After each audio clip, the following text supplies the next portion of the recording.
أشهد أن لا إله إلا الله وحده لا شريك له وأشهد أن محمدا عبده ورسوله أما بعد فأعوذ بالله من الشيطان الرجيم بسم الله الرحمن الرحيم وَإِذَا سَأَلَكَ عِبَادِي أَنِّي فَإِنِّي قَرِيبٌ أُجِيبُ دَعْوَةَ الدَّاعِ إِذَا دَعَانِ فَلْيَسْتَجِيبُوا لِي وَلْيُؤْمِنُوا بِي لَعَلَّهُمْ يَرْشُدُونَ۔ سامعین و ناظرین کرام، السلام علیکم ورحمۃ اللہ وبرکاتہ۔ سورۃ البقرہ کی آیت 187 کی تلاوت سے اس پروگرام کا آغاز کیا گیا ہے۔ اس آیت کا ترجمہ یہ ہے: اور جب میرے بندے تجھ سے میرے متعلق سوال کریں تو یقیناً میں قریب ہوں، میں دعا کرنے والے کی دعا کا جواب دیتا ہوں جب وہ مجھے پکارتا ہے۔ پس چاہیے کہ وہ بھی میری بات پر لبیک کہیں اور مجھ پر ایمان لائیں تاکہ وہ ہدایت پا جائیں۔ خاکسار بیان کرتا ہے کہ اس آیت میں دعا کا مضمون بیان ہوا ہے، اور اس آیت سے قبل 3 آیات میں رمضان المبارک کے روزوں کی فرضیت اور اہمیت اور روزوں سے متعلق چند ایک بنیادی احکام کا مضمون بیان ہوا ہے، اور رمضان المبارک کے روزوں کی فرضیت و اہمیت اور چند ایک بنیادی احکام کے مضمون کے بعد مذکورہ آیت میں دعا کا مضمون بیان ہوا ہے۔ اس سے معلوم ہوتا ہے کہ رمضان المبارک کے روزوں کے مضمون اور دعاؤں کے مضمون کا آپس میں گہرا تعلق ہے، اور اس مذکورہ آیت سے وہ تعلق واضح ہو رہا ہے۔ خاکسار بیان کرتا ہے کہ رمضان المبارک میں فرضی اور نفلی عبادات کے ذریعہ ایسا روحانی ماحول پیدا کر دیا جاتا ہے کہ ایک مخلص عبادت گزار بندہ کی روح روحانی طور پر قوت پرواز حاصل کر رہی ہوتی ہے، اور وہ مخلص عبادت گزار بندہ اپنی روحانی سیرابی کے لیے اللہ تعالیٰ سے باتیں کرنا چاہتا ہے، اللہ تعالیٰ کے زیادہ سے زیادہ قریب ہونا چاہتا ہے۔ اس روحانی کیفیت میں وہ بندہ بے ساختہ دل کی گہرائیوں سے پکار اٹھتا ہے کہ میرا رب کہاں ہے۔ اس مذکورہ آیت میں اللہ تعالیٰ سیدنا حضرت محمد رسول اللہ خاتم الانبیاء صلی اللہ علیہ وسلم سے مخاطب ہوتے ہوئے فرماتا ہے کہ جب میرے بندے تجھ سے میرے متعلق سوال کریں تو یقیناً میں قریب ہوں۔ خاکسار بیان کرتا ہے کہ اس قرب کا ذریعہ دعا ہے۔ ایک حدیث ہے کہ عبادت کا مغز دعا ہے۔ اس حدیث سے یہ مترشح ہو رہا ہے کہ اللہ تعالیٰ کے جن بندوں کی عبادت اللہ تعالیٰ کے حضور قبول ہو رہی ہوتی ہے، ان کو عبادات میں متضرعانہ دعاؤں کی توفیق مل رہی ہوتی ہے۔ الوہیت اور عبودیت کے درمیان تعلق، واسطہ اور رشتہ دعاؤں سے پیدا ہوتا ہے۔ اللہ تعالیٰ کا مخلص عبادت گزار بندہ فرضی اور نفلی عبادات کے ذریعہ متضرعانہ دعاؤں کی توفیق پا رہا ہوتا ہے، یا یہ کہ اگر کوئی بندہ اپنی استعداد کے مطابق فرضی اور نفلی عبادات کو بجا لانے کا پورے طور پر حق ادا کرنے کی توفیق نہیں پا رہا، مگر اس کے دل میں ایک تڑپ ہے کہ وہ اپنی فرضی اور نفلی عبادات کو کما حق ادا کرے، تو بذریعہ اپنی متضرعانہ دعاؤں کے اللہ تعالیٰ سے یہ قوت حاصل کرنے میں کامیاب ہو سکتا ہے۔ سامعین و ناظرین کرام، اسلام میں فرضی اور نفلی عبادات کا مضمون اور دعاؤں کا مضمون باہم پیوست ہے۔ فرضی اور نفلی عبادات کے ذریعہ دعاؤں کی توفیق ملتی ہے، اور دعاؤں کے ذریعہ فرضی اور نفلی عبادات بجا لانے کی قوت نصیب ہوتی ہے۔ کیونکہ رمضان کی نسبت سے دعاؤں کا مضمون بیان کرنا مد نظر ہے، اس لیے چند ایک بنیادی باتیں دعاؤں کے بارے میں بیان کی جا رہی ہیں۔ خاکسار بیان کرتا ہے کہ سیدنا حضرت مرزا غلام احمد قادیانی امام مہدی و مسیح موعود علیہ السلام کی بعثت سے قبل اس وقت کے مسلمانوں بالخصوص علماء میں اسلام کے بعد عقائد اور تعلیمات کے سلسلہ میں شکوک و شبہات پیدا ہو چکے تھے۔ اس زمانہ میں دعا کا مضمون بھی کچھ دھندلا دھندلا اور مبہم سا ہو گیا تھا۔ آپ علیہ السلام نے اللہ تعالیٰ کے سمجھانے سے اور سیدنا حضرت محمد رسول اللہ خاتم الانبیاء صلی اللہ علیہ وسلم کے فیضان قدسیہ روحانیہ کے تحت اسلام کے جملہ عقائد اور تعلیمات کے بارے میں پیدا شدہ شکوک و شبہات کو دور فرمایا۔ آپ علیہ السلام نے اپنے ذاتی مشاہدہ اور تجربہ کی روح سے اور روحانی بصیرت سے دعا کا مضمون اس رنگ میں بیان فرمایا جو آپ علیہ السلام کی صداقت پر دال ہے۔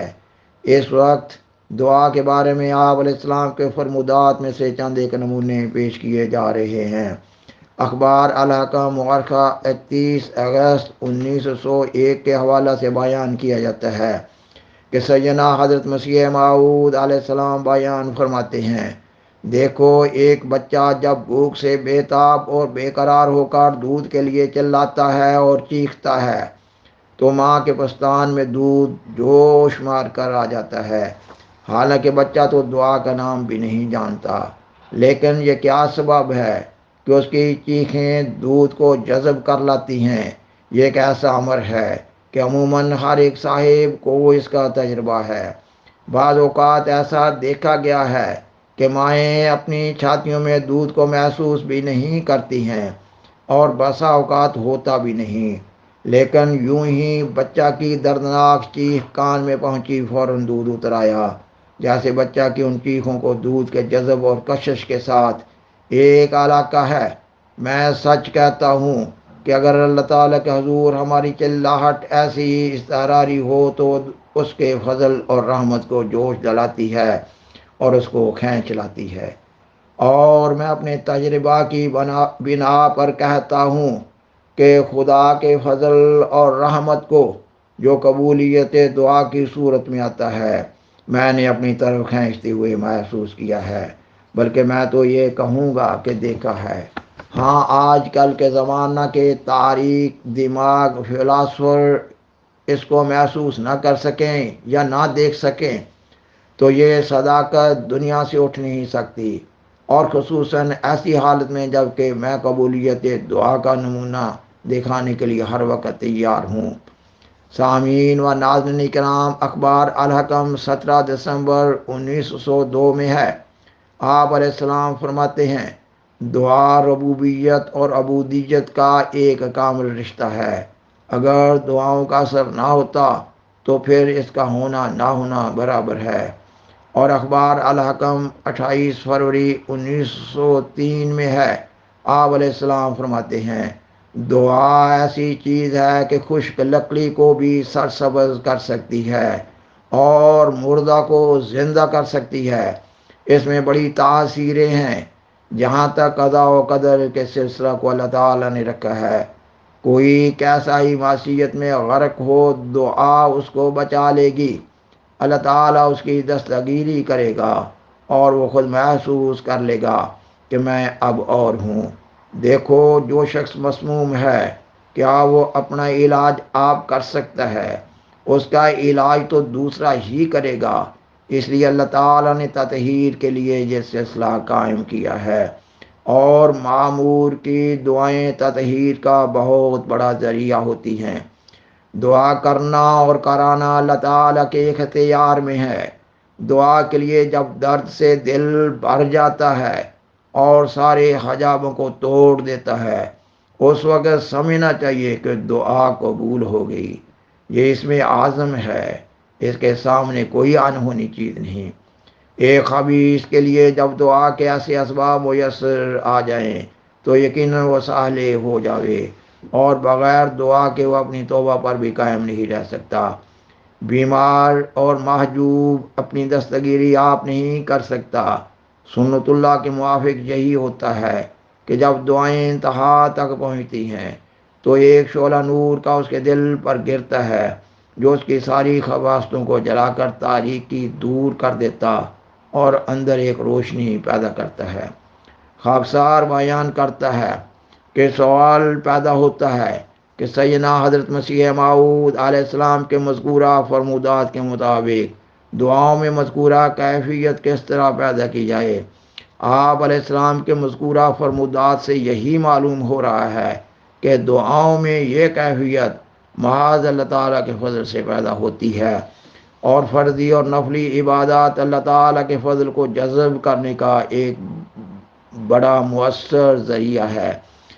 کیونکہ دعاؤں کا یہ مضمون رمضان المبارک کی نسبت سے بیان ہو رہا ہے، اس لیے خاکسار بیان کرتا ہے کہ ایک بندہ مومن کو چاہیے کہ وہ رمضان المبارک کے روزوں کو سالی نیت اور اخلاص کے ساتھ روزوں کے جملہ آداب کو ملحوظ خاطر رکھتے ہوئے رمضان المبارک کے روزے پورے کرنے کی کوشش کرے، اور اپنی فرضی اور نفلی عبادات بالخصوص نماز تہجد کو احسن رنگ میں بجا لانے کے لیے سخت محنت کرے۔ سورۃ الفاتحہ کی جملہ آیات کے مضمون پر گہرا غور و فکر کرتے ہوئے جملہ آیات کو بار بار دہرائے، اور درود شریف کا بہت بہت ورد کرے، اور نماز میں سجدہ کی حالت میں اپنی زبان میں بہت بہت دعائیں کرے، بندوں کی نسبت سے ان کے جملہ حقوق ادا کرنے کی بہت کوشش کرے، اور اللہ تعالی کی راہ میں مالی قربانی پیش کرے، اور اللہ تعالیٰ کے فضل کو جذب کرنے کے لیے اللہ تعالیٰ سے مدد مانگے۔ سامعین و ناظرین کرام، بالآخر درخواست ہے کہ برائے مہربانی اس پروگرام کو دوسروں سے شیئر کریں، اور حضرہ کرم اس چینل کو سبسکرائب کریں۔ جزاکم اللہ تعالی احسن الجزا، وآخر دعوانا ان الحمد للہ رب العالمین، والسلام علیکم ورحمۃ اللہ وبرکاتہ۔ شکریہ۔